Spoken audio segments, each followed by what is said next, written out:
John Beltran back in Greeley. No score between the Beat Diggers and Lamar Savages as we head to the second inning. The Beat Diggers will send up the 5, 6, and 7 hitters. And Sam Guzman, Kyle Lynch, and Daniel Rubacaba against left-hander Tyler Blaine, who had minimal trouble. And the opening inning, the Beat Diggers had a runner in scoring position, but Blaine worked out of it. Guzman hitting .328 with 3 homers and 20 RBIs. The homer and RBI totals lead the team. The southpaw Blaine against the right-handed hitting center fielder Sam Guzman to begin the second. Here's the wind and pitch, and the overhand fastball is a strike. Swing and a miss by Guzman. It's 0-1.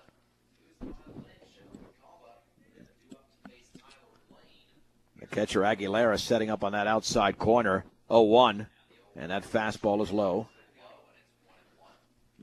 Ball 1, strike 1. A slight wind in Greeley, blowing out towards left center field. And the 1-1 delivery. Swag and a miss by Guzman. 1-2 again. Blaine going with a fastball, and Guzman was late. Blaine recorded 1 strikeout in the opening frame. And the 1-2 offering swung on and fisted over the press box and out of play. And the Beat Diggers have been jammed a couple of times, but those were the left-handed hitters, Derek Lynch and Roy Grauberger, who got jammed. This is a right-hander in Guzman. It's a 1-2. Aguilera setting up on the corner, and that fastball is low and away. 16 pitches thrown in the opening frame by the left-hander Tyler Blaine.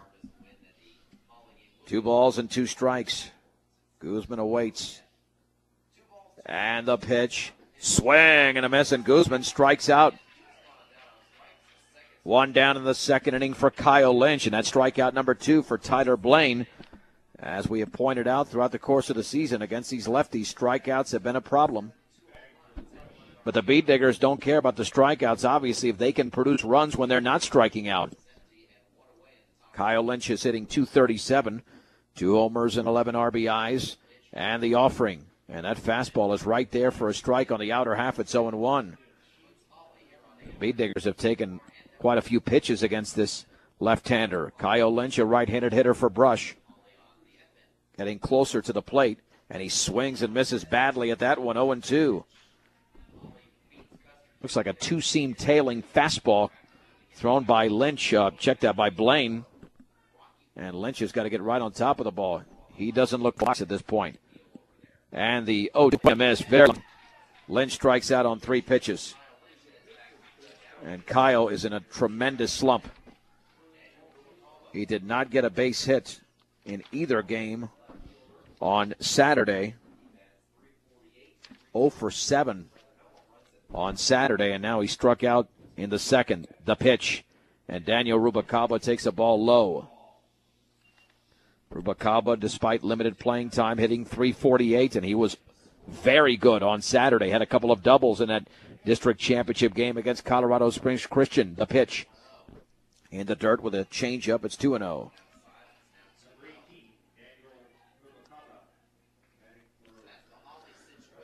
Two balls and no strikes. 2 down, nobody on in the top of the second inning. No score from Greeley between the Beat Diggers and Lamar Savages.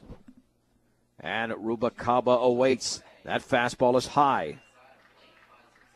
Rubacaba's been a pleasant surprise. Like I said, he didn't play much during the regular season. Then played very well, not only offensively but defensively last Saturday. And he's a big part of this team, hitting with the open stance on a 3-0 pitch. And that is a ball, or a strike. Okay, a late call with a fastball in the inside corner. 3-1 to the Beat Digger left fielder. Aguilera laying down the sign. Blaine receives it. The offering. And that pitch is a strike. Fastball at the letters. It's 3-2. Now Rubacaba's got to be swinging at anything close. 3 balls, 2 strikes, 2 out. And the offering. And that one is in the dirt. And Rubacaba walks. And that'll bring up Colby Waylert. So 2 walks to go along with the 3 strikeouts for Blaine. Colby Waylert, the right-handed hitting second baseman for Brush, is hitting .300. Rubalcaba with a 2-step lead at first. And the pitch. And that is taken for a strike right down the middle at the knees. Bee Diggers are almost being too patient. And the 0-1 offering. Swung on and lined up the middle for a base hit by Colby Waylert. Rubalcaba gets to second.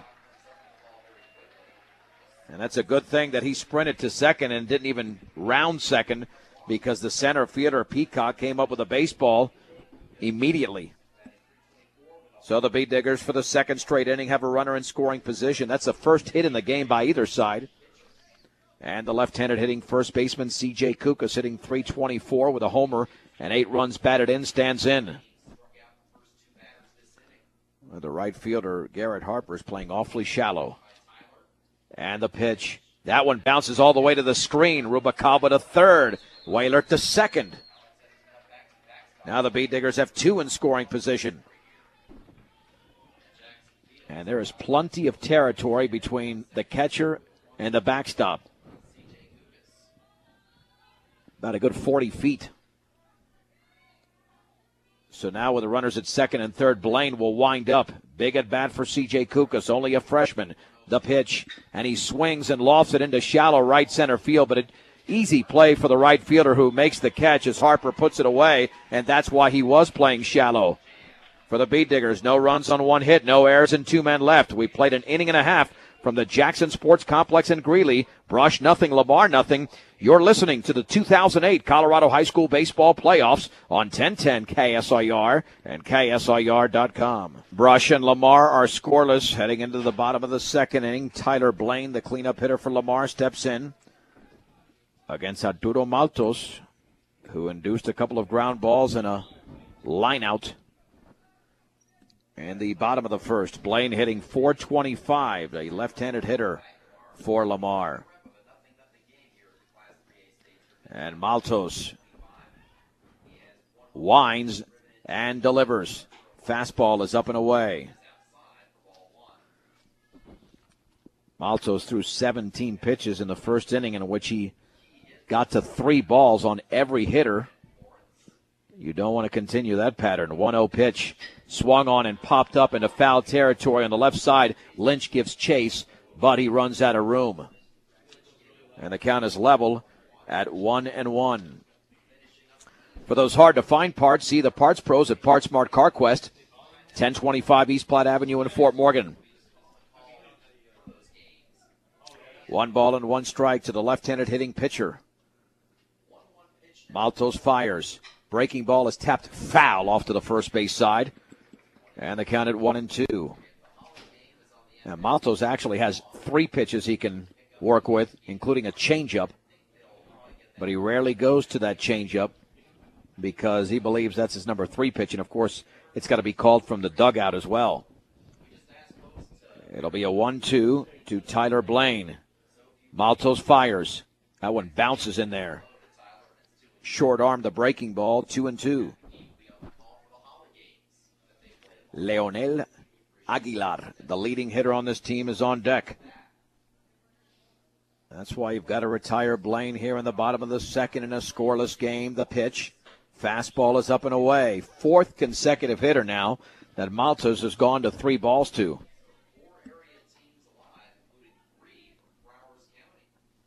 Three balls and 2 strikes to Blaine. And the pitch. And did he swing? Nope. On a fastball down and in. Maltos wanted strike 3, but again, this is a hitter strike zone, and Blaine walks. Aguilar hitting .426, 5 homers and 23 RBIs. And we'll have a courtesy runner in Ryan Choate. So for the first time in the game, Maltos will work out of the stretch.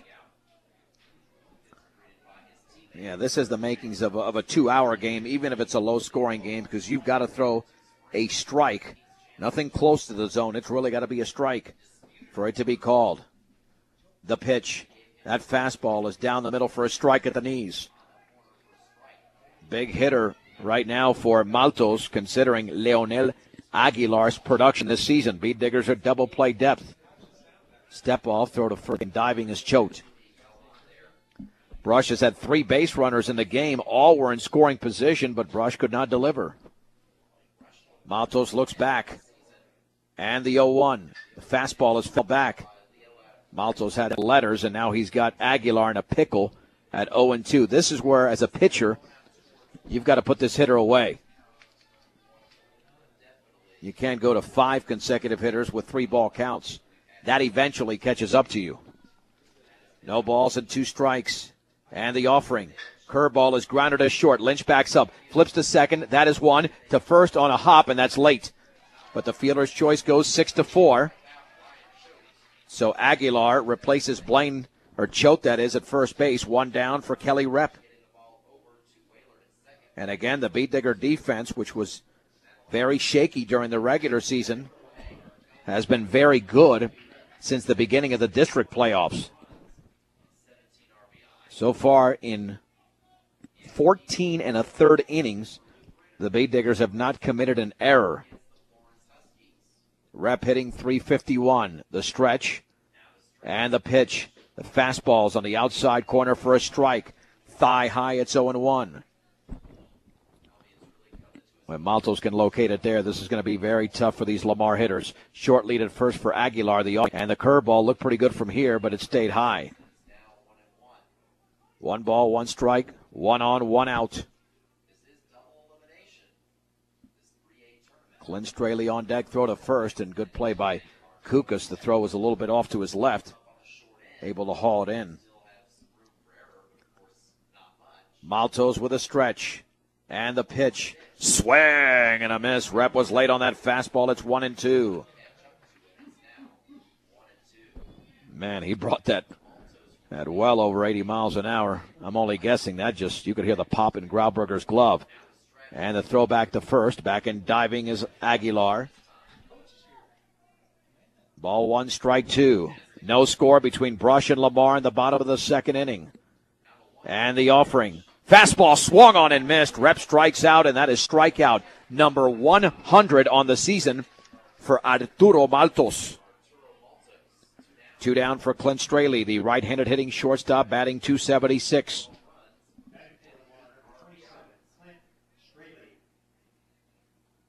Maltos looking back. The stretch with 2 down in the 2nd. And the pitch swung on and popped up down the right field line. Bass with a long run to his left, still running, and in foul territory makes the catch.